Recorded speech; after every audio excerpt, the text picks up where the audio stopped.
dear listeners, DJ Ariana here, and I am with This is your DJ Mark. covering practically everything that men do for good society. Today is indeed a good day for another tea of facts, information, and news about social welfare and development, where we talk about value-oriented learning, emphasizing self-assessment, service to the community, social justice, and respect for diversity. You are tuning in to Social Work 101. The voice of all people for all people. Let's go, social workers. Alright. The participation and contribution of the different social welfare government agencies and non-government agencies have been promoting solidarity and accountability. They provide solutions to emerging social issues and trends through their partnerships, services, policies, and programs.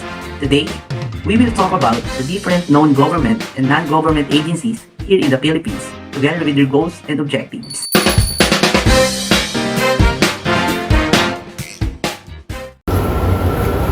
Uy, kumusta naman yung nanay mo sa abroad? Okay naman siya. Kakarating niya lang sa Saudi last week. Salamat sa OWA, napabilis ang kanyang mga proseso sa kanyang mga papeles.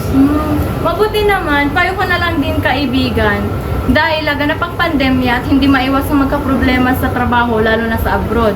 Pwede kayong lumapit sa PAO o Public Attorney's Office. Dahil tulad ng OWA, sila ang nagpapatatag ng labor code. Ah, ganun ba? Salamat. Hello, Sat! Ready na ba mga requirements mo? Oo, Te. Samahan mo ako mamaya, ha? Sige, Sat. Anong oras tayo aalis? Sabihin din kita mamaya, ate. Daanan ko lang kaibigan ko.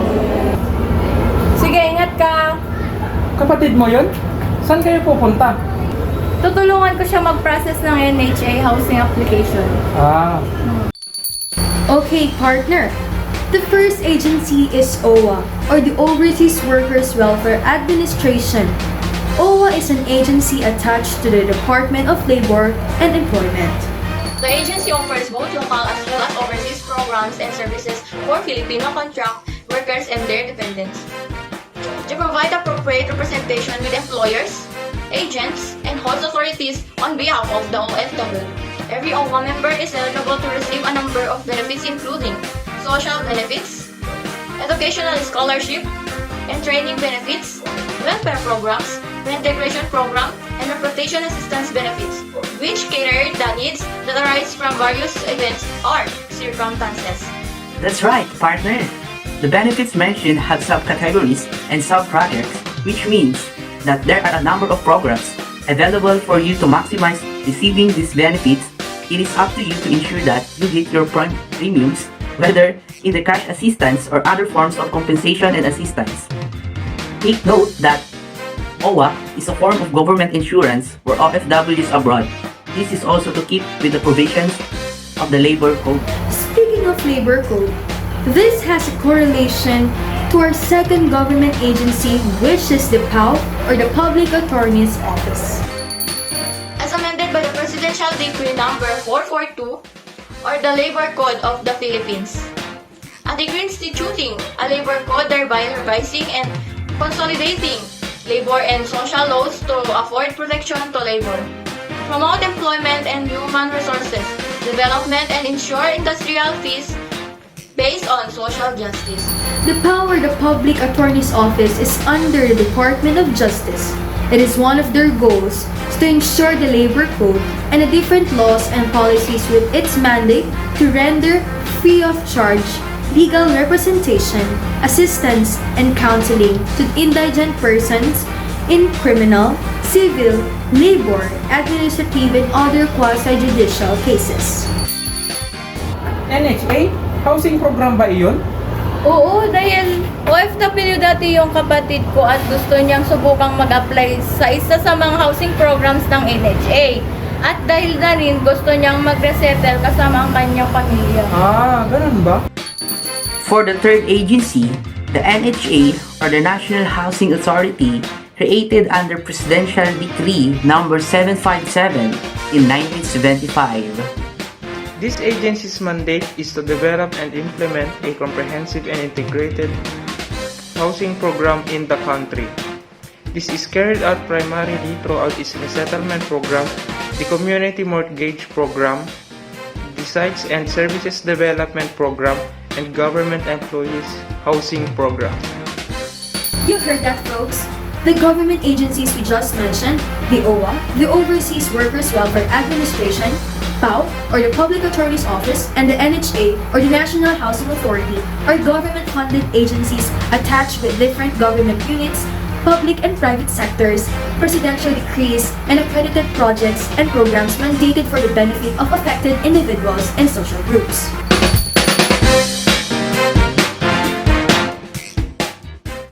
As we move on to the next agency, I just want to emphasize that in a democratic country, civil society is the collection of social organizations formed voluntarily by citizens to advance shared groups or interests. This includes humanitarian and advocacy organizations.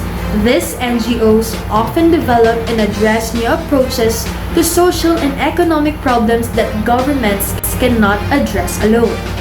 Their sources of finance include donations from private individuals, local or foreign, private sector for-profit companies, philanthropic foundations, or grants from federal, state, or local government as long as it is accredited and endorsed under DSWD. Tama. Malaking tulong din ang mga NGOs. Oo, tulad nga lang ng mga kaibigan natin na nagtatrabaho sa the SOS Children's Village at CPT-CSA. CPT?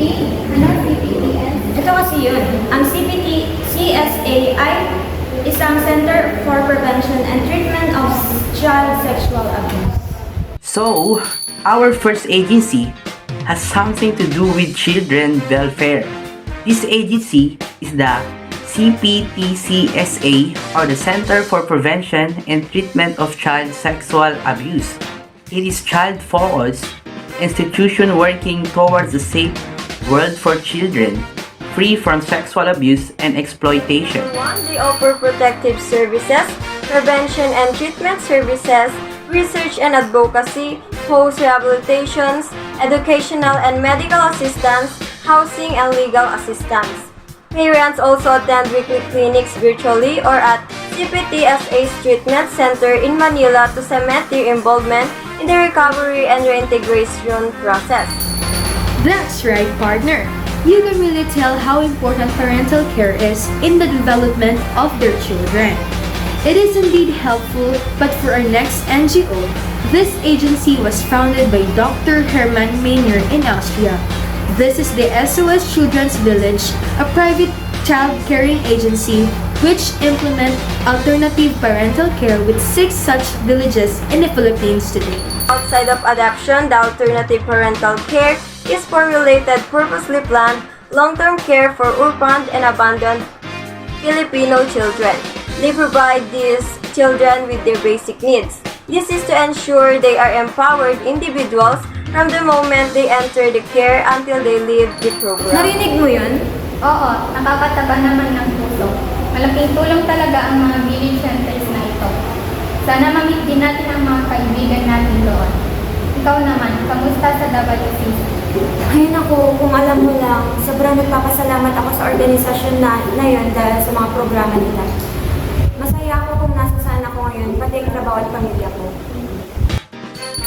Moving on, I will now mention these 3 agencies since they all cater women, children, the abandoned, neglected, and the disabled, which also aims family welfare. Among their major programs include crisis intervention, counseling, rehabilitation, and training. We have the Women's Crisis Center, the Cribs Philippines Incorporated, and the Norville Foundation Incorporated. These 3 agencies were established for the purpose of helping eliminate all forms of violence against women by providing residential and foster care, therapy, integrated family and community development, and disaster relief and rehabilitation. Ay, wait, may tumatawag. Sino? Oh, yung ate mo pala. Hello, Teka kamusta ka? Hi! Hindi niyo sinasabi sa akin na kasama niyo pala si Jano, ha? At saka, okay naman ako. Ikaw ba? Ito po ate, maraming trabaho pero break time ko naman ngayon. Sakto dumating si Linya para makipagchika. Okay naman ba ang trabaho? Ayos naman dito sa aming company ate. Bago pa lang ako pero marami na kaming natututunan. Ang pagkakaalam ko, ang company nyo ay isa sa mga 154 member companies under PBS. Tama, isa kami sa mga nagko-contribute ng funds para sa mga community projects. Tulad nito. Ito ang next project namin with the partnership of the Tribal Development Foundation in the Philippines.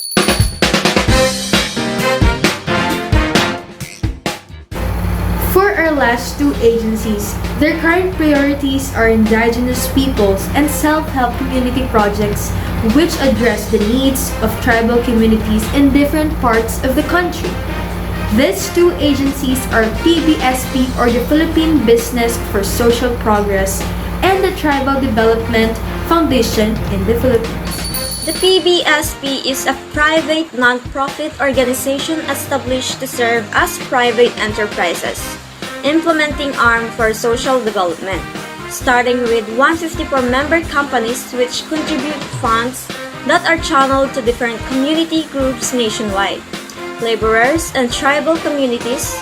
Its programs and services include institutional building, enterprise development promotions, technology development, women in development, livelihood projects, tribal leadership training, and educational assistance, and lastly, adult literacy.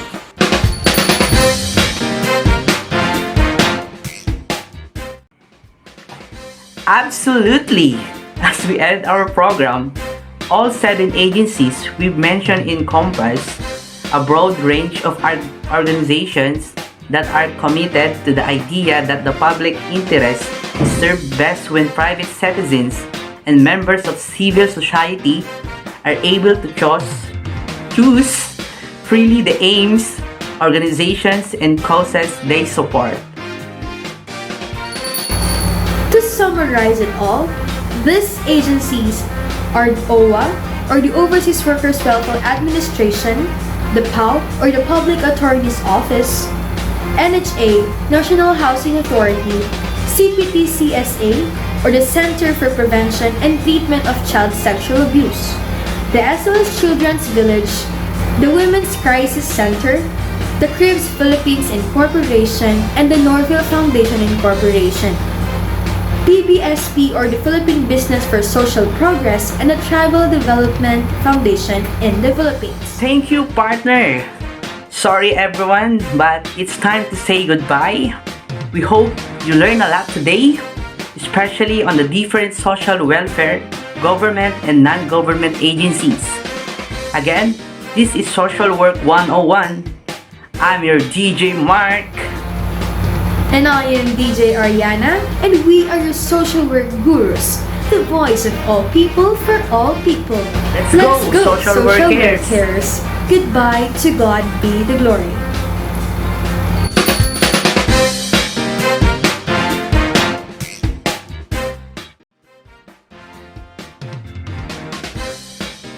Members of civil society are able to choose freely the aims, organizations, and causes they support. I'm sorry, guys.